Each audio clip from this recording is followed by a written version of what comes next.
Y'all don't understand how beautiful Sudan and the Sudanese people are, north or south. I've had the delight to be born Sudanese. My whole life has been filled with sambusas, late night Saturday parties, family dynamics in which every dark-skinned 6-foot-tall person is my cousin, and that's the only basis of lineage. Dongmanjang, strong aunties and uncles, everything, man. I need to put this seed of hope inside of you because a lot of y'all can't fathom Sudan.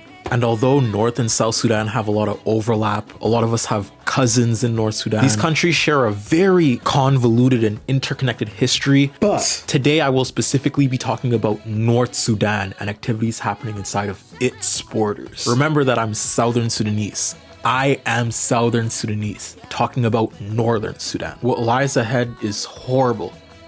Sudan is going through a genocide. Sudan is the most alarming place for me at the moment because of the scale of it, right? It is the largest displacement crisis in the world and the largest hunger problem in the world. We have already declared that there is famine in part of Sudan, right? Children are grossly malnourished and children are on the verge of famine in many places where it hasn't already been declared. There's also incredible violence. Children are moving constantly. They're very vulnerable. I was there, several months ago, and the stories I heard were heartbreaking of what children had seen and experienced. Of the 19 million children who live in Sudan, 17 million have been out of school for over a year. 17 out of 19 million children are out of school. Yes. Wow. For over a year, right? What kind of life is this? They can't get medical supplies. It's really challenging for them. But I will say this. I met with some children in a camp that UNICEF supports. And the amazing thing was they could still talk to me about the future, their hope for the future, which I'm always struck by this, that children are children everywhere. And even in the most desperate places, they can have hope. But the international community has got to do better. And I want to stress that this is a war between two generals, the RSF and the SAF. See, Sudan actually had a civilian government for a while. Quote, "It matters how external observers frame political issues, especially when they mean well. A differential approach is important, precisely because relatively little is written about Sudan." But the term proxy war makes it easier for outsiders to form a view about the complex conflict. It allows them to see the war as the manifestation of a rivalry between great or middle powers with which they are far more familiar with than with Sudan. The narrative suggests that an understanding among the external powers could be the primary means to end the war. However, this is a war between two main armies and their allies at the expense of the civilian population. The SAF has committed atrocities with the Nubians. Now, it says, I would like to call attention to what is happening in the Nuba Mountains in Sudan. The current proxy war has pushed people from other war-torn areas to seek refuge there. With the SAF blocking access to food, aid, and humanitarian assistance, these communities are facing an even deeper crisis. While the RSF has struck multiple farming towns in the Darfur region. The situation in Sudan right now is incomprehensible. It is progressing so fast and so many people are dying.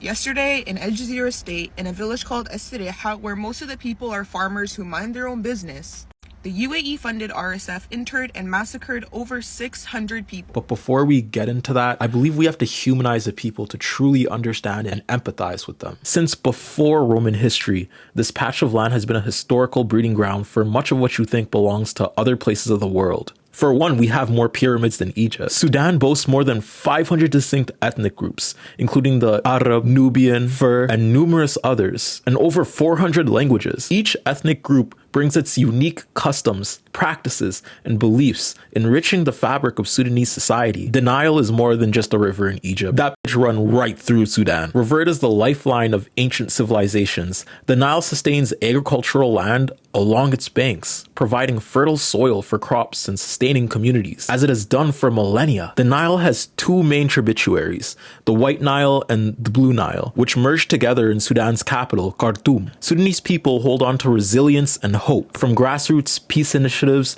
to community-led development projects, Sudanese people and organizations are working tirelessly to rebuild their lives and nation and to create a brighter future for generations to come. I wish I had enough time to talk about the joys, history, and love of the Sudanese heart, which had made me the person I am today. Cause back in my day. But sadly, there's a juxtaposition here. One of the many trivialities that come with fathoming rational existence has to be how blatant these juxtapositions are. To someone who doesn't understand Sudan or war, the juxtapositions of everyday hope with material reality just doesn't factor the same. Their own thing. The independence movement, however, was led by this guy. But then like 8 million Sudanese black people were like, whoa now, hold your camels, Ishmael. Us Africans, we ain't all about your Allah. He was like, yeah, well, who cares? We're going into a world where most of our depictions of self have been denigrated by an anti-black notion of constant war and strife in Africa. But Biden has been shown to have made statements against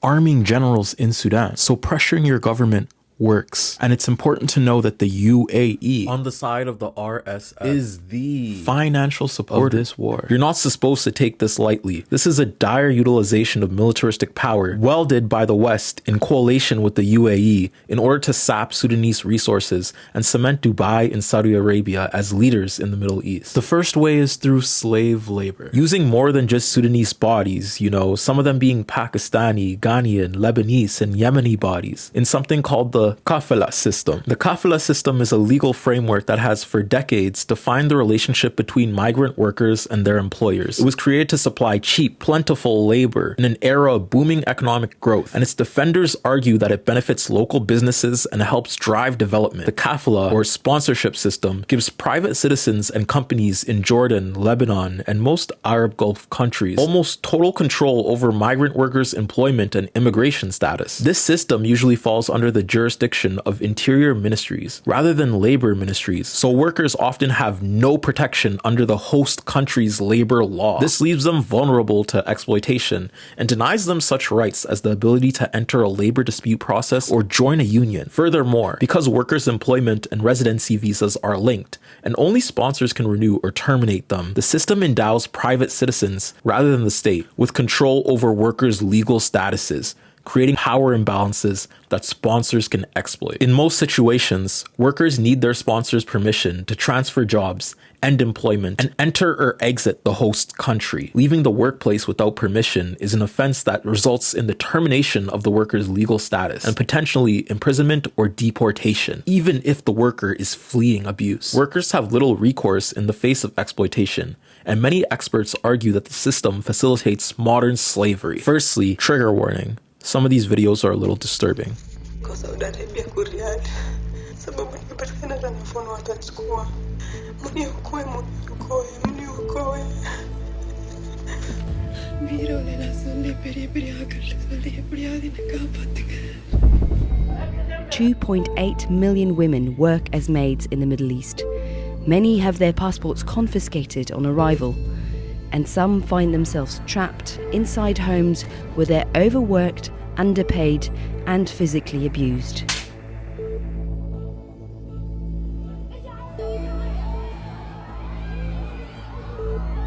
But what is the UAE, you may ask? It's a country in the Middle East called the United Arab Emirates. Maybe you heard about it in passing on commercials or in your MMA fights. The UAE recently has marketed itself as an immigration haven ripe for business and economic opportunity. The UAE strategically markets the finished products of its slavery's creation in order to draw in as much immigrants to invest in the UAE as possible. The UAE is becoming a major world power by using a lot of indentured servitude. The UAE has successfully built monolithic structures in the desert while expanding its militaristic interests. The workers are coming from very poor countries, mostly Pakistan, Bangladesh, and India. They're often villagers, often uneducated or illiterate, don't have access to the internet. So when a corrupt labor agent approaches them and offers them what seems like a fantastic salary, they don't know any better.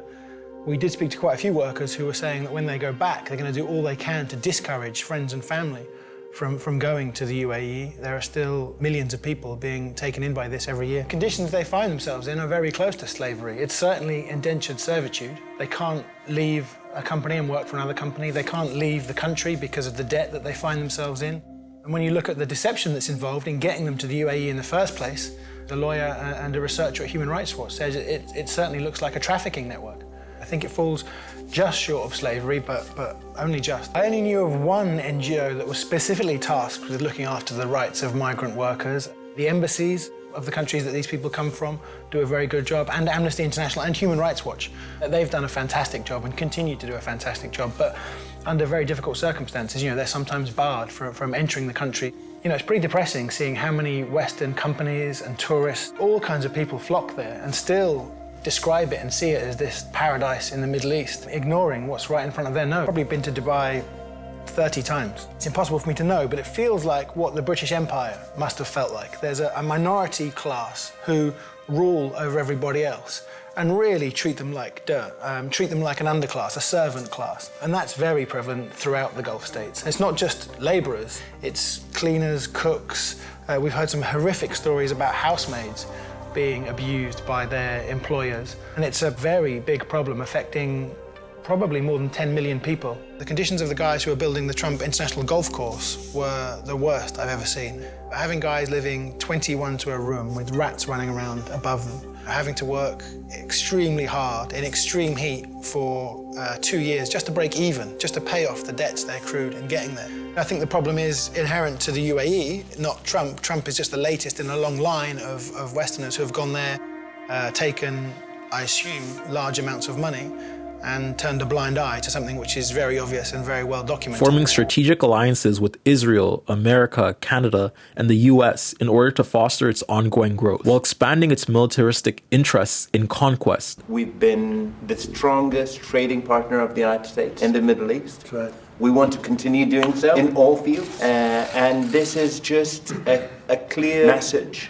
that more should be done between the United States and the UAE. But now we can do it even with more nations, with Israel, and so many more. That's true. Thank you, sir, for your leadership.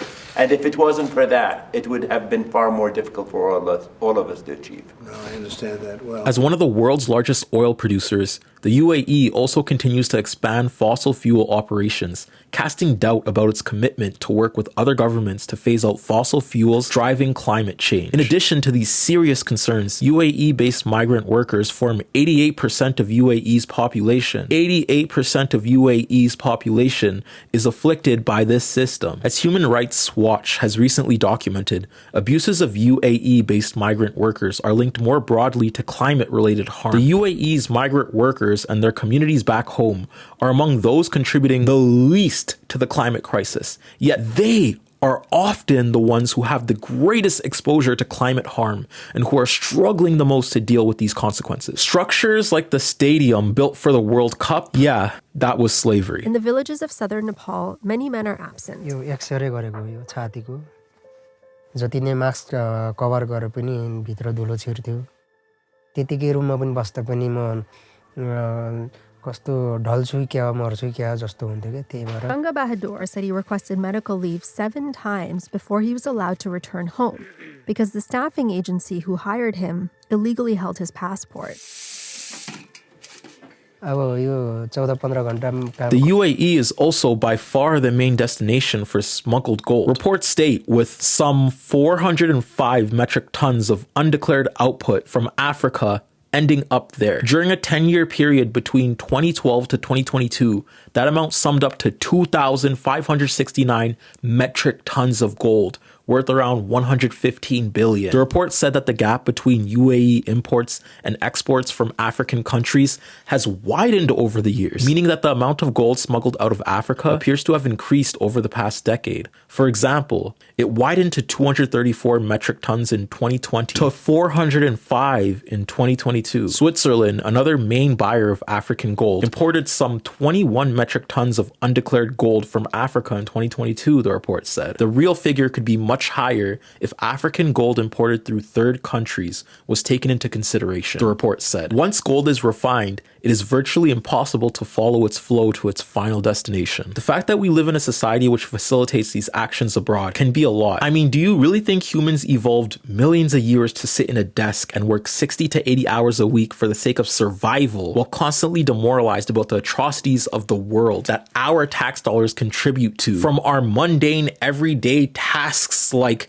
maybe washing dishes in a kitchen, or writing letters for a boss, or being an intern at some kind of firm? How are our small contributions being used in order to fund genocide? Like anything, our extension of perception is a product of social construction. The same military government installments in North Sudan is a reason why a lot of Southern Sudanese people are displaced. So yes, this may be a personal beef for me too. The RSF and SAF, y'all gonna be held accountable for your crimes. The real progressive power is the people in the people's government. Yes, you can say this genocide has deep historic roots, but its historic roots are centered in exploitation, waged by powers like the UAE, America, and the UK. But for that reason, I have hope in my heart, because the problem isn't us. We're just tools in a gold war for the UAE. I mean, when I was around 14, I witnessed the liberation of my peoples and even did a whole speech at the Butterdome. North and South Sudan, they've had some beef, but in my heart, I am a Pan-Africanist, and I truly believe solidarity is how both South and North Sudan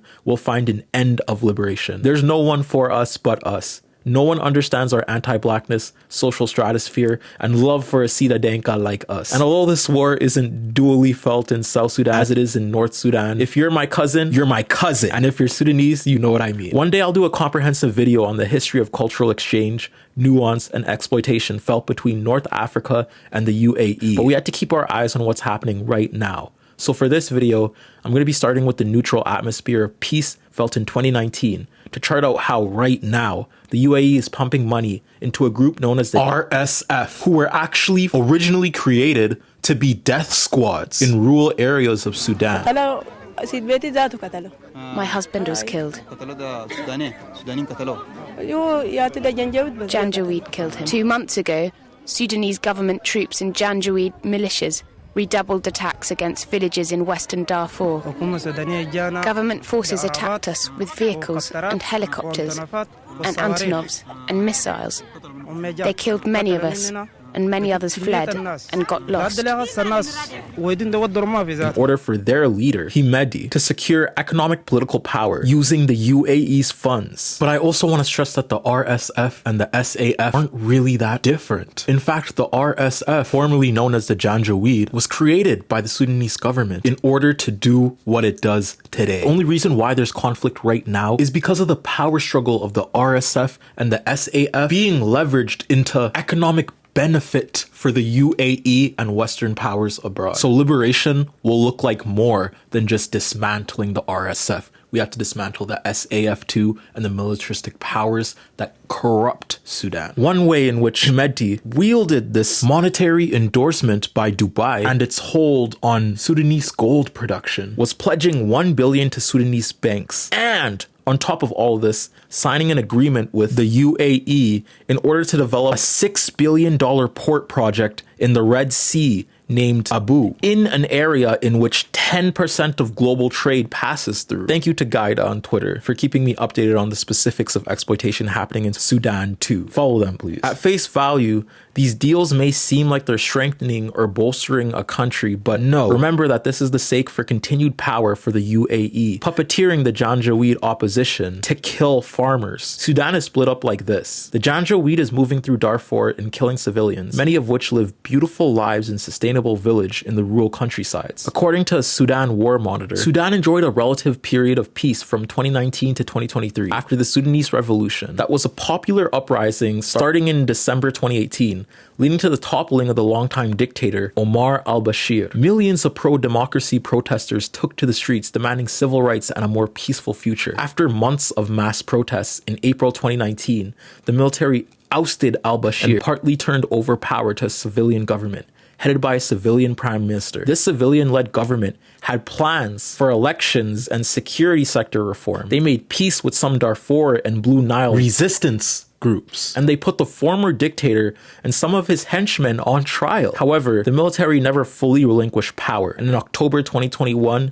they carried out a counter-revolutionary coup d'etat, ousted the civilian component of the government, and after that, the army ruled the country in partnership with its paramilitary ally, the RSF, until the two security services turned on each other. Unfortunately, the rivalry and ambitions of these two groups have plunged the country into war and shattered the hopes of the pro-democrat civilians. And how does the UAE enter into this, you may ask? Multiple investigations have found that the UAE uses a remote airbase in countries bordering Sudan to give weapons and medical treatment to the RSF. Dubai also emerged as a crucial player in the RSF's military might, providing a substantial supply of over 1,000 vehicles, including Toyotas and Land Cruisers. An RSF front company, GSK, engaged in overseas transactions, solidifying the RSF's financial operations connection to Dubai. Here, a cargo plane was sent by the UAE that was documented to have humanitarian aid for Sudanese civilians. Instead, there was no food or medical supplies, just dozens of green crates filled with weaponry and uniforms. Chad has also allegedly facilitated UAE arm transfers through its territory. Political tensions between the Sudan Armed Forces and the RSF began building up in 2022. The two sides also began reinforcing their troops in the capital, resulting in growing distrust between the two sides. And on April 15th, 2023, fighting erupted in Khartoum and spread quickly to other areas. Both sides claimed that the other side fired the first shot.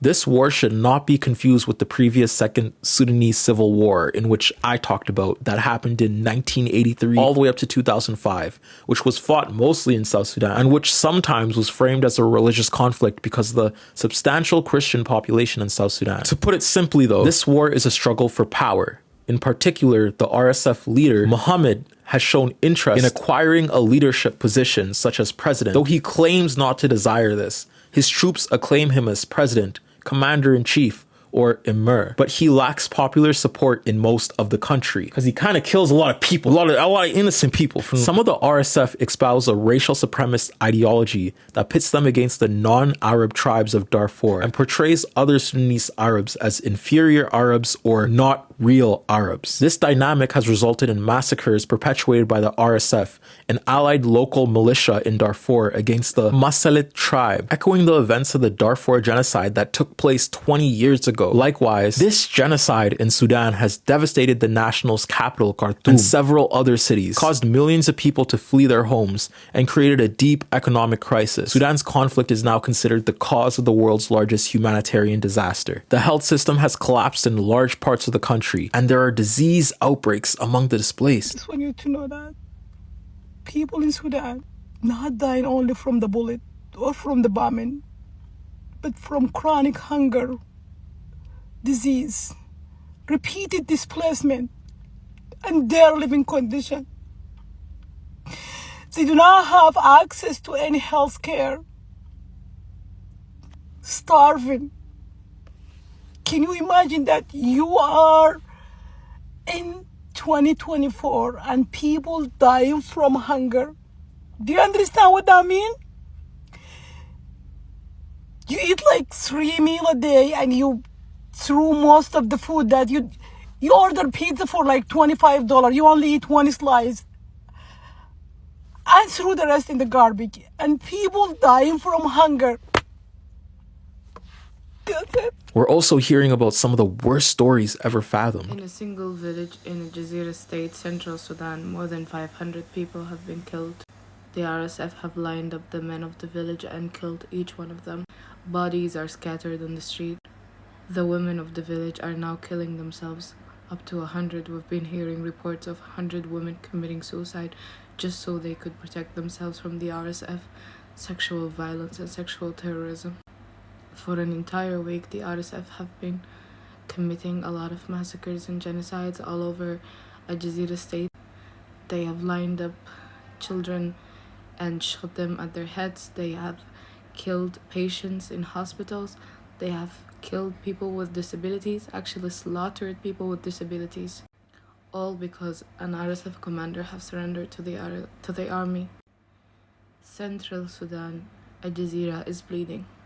SOS. These recent attacks come after the RSF's Abuaga Kikal changed his side in the war in October 20. Kikal, being one of the RSF's top commanders and then switching sides, empowered the RSF to act in vengeance by attacking Kikal's home territory in the Al Jazeera state. Again, this is an active attack against innocent civilians because of Kikal's actions. Events like these have been happening since last year. What you can do, don't visit the UAE. Speak up about this genocide and yell, goddammit. Monetarily, however, there's this place called Khartoum Aid Kitchen, which I found. Their mission statement reads, "Hunger is a very real threat, and in some areas of Omdurman, children continue to die from malnutrition. The work of grassroots community kitchens like ours are critical to prevent a wide-scale famine. We are completely dependent on your donations to continue our work. So if you are able to help, please click on the link. This link will be in my bio and in the comments highlighted. Every country which exists on our globe exerts customs, values, traditions onto their population in an act known as social conditioning. I want to stress, though,